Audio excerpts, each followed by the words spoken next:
സഖ്യസാനുശ്രുതി ചേർത്തു വെച്ച മണിവീണയാണെന്റെ കേരളം.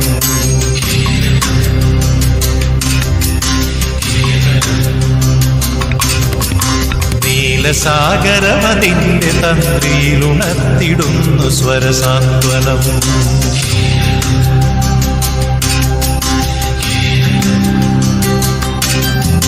സഖ്യസാനുശ്രുതി ചേർത്തു വെച്ച മണിവീണയാണെന്റെ കേരളം. നീലസാഗരപതിന്റെ തന്ത്രിയിലുണർത്തിടുന്നു സ്വരസാന്ത്വനം.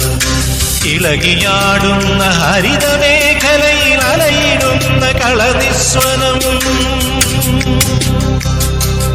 ഓ നിസ്വനം, കളനിസ്വനം. നമസ്കാരം. കേരളം ദൈവത്തിൻ്റെ സ്വന്തം നാട്. നാം കേട്ടിട്ടുള്ളതും പറഞ്ഞിട്ടുള്ളതും നാം ആസ്വദിച്ചിട്ടുള്ളതുമായ ഒരു വാചകമാണത്, ഗോഡ്സ് ഓൺ കൺട്രി. കാരണം ഇവിടെ കുറെ ദൈവങ്ങൾ ജീവിക്കുന്നു. മനുഷ്യരിലൂടെ സാഹോദര്യം എന്ന വലിയ ആശയത്തെ ചേർത്ത് വെച്ച ഒരു സംസ്ഥാനം. സാഹോദര്യത്തിൻ്റെ പല നല്ല അനുഭവങ്ങളും പകർന്നു കൊടുക്കുന്ന ഒരിടം. ശ്രീനാരായണ ഗുരു പറഞ്ഞ ഒരു വാചകം ഏറെ ശ്രദ്ധേയമാണ്. അപരപ്രിയം അതെൻ പ്രിയം. ഈ ഒരു വാക്യത്തിലുണ്ട് ഈ നാടിൻ്റെ സാഹോദര്യം. അപരൻ്റെ ഇഷ്ടമാണ് എൻ്റെ ഇഷ്ടം. ഇഷ്ടങ്ങൾ, ചിന്തകൾ എല്ലാം ഒന്നായി മാറുമ്പോൾ അവിടെ സാഹോദര്യം ജ്വലിച്ചു നിൽക്കുന്നു. സമാനമായ ആശയം തന്നെയാണ് ബൈബിളും പറയുന്നത്. നിന്നെപ്പോലെ തന്നെ നിന്റെ അയൽക്കാരനെയും സ്നേഹിക്കുക.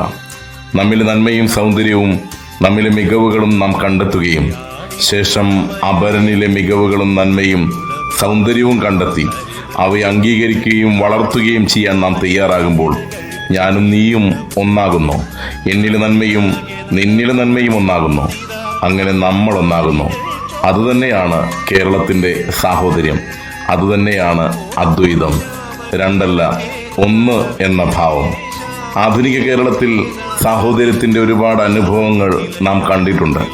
1.5 വയസ്സുകാരൻ മുഹമ്മദിൻ്റെ ചികിത്സയ്ക്ക് വേണ്ടി 18 കോടി രൂപ ആവശ്യമുള്ള സമയം ലഭിച്ചത് 46.78 കോടി രൂപയാണ്. 7,70,70,000 പേർ ഒന്നിച്ചു ചേർന്ന് നൽകിയ നന്മ.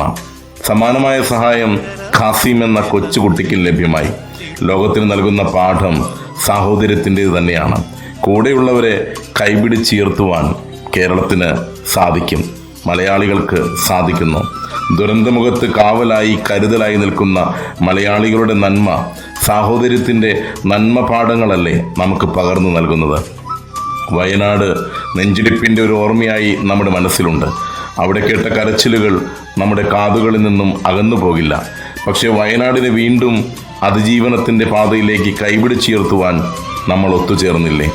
ദുരന്ത നാളുകളിൽ രക്ഷാപ്രവർത്തനത്തിനായി ജാതി മത രാഷ്ട്രീയ ചിന്തകൾക്ക് അതീതമായി എൻ്റെ സഹോദരൻ്റെ ജീവന് വേണ്ടി, എൻ്റെ സഹോദരിയുടെ എന്ന ഭാവത്തോടെ അന്വേഷിക്കുന്ന എത്രയോ സഹോദരന്മാരെ നാം കണ്ടു.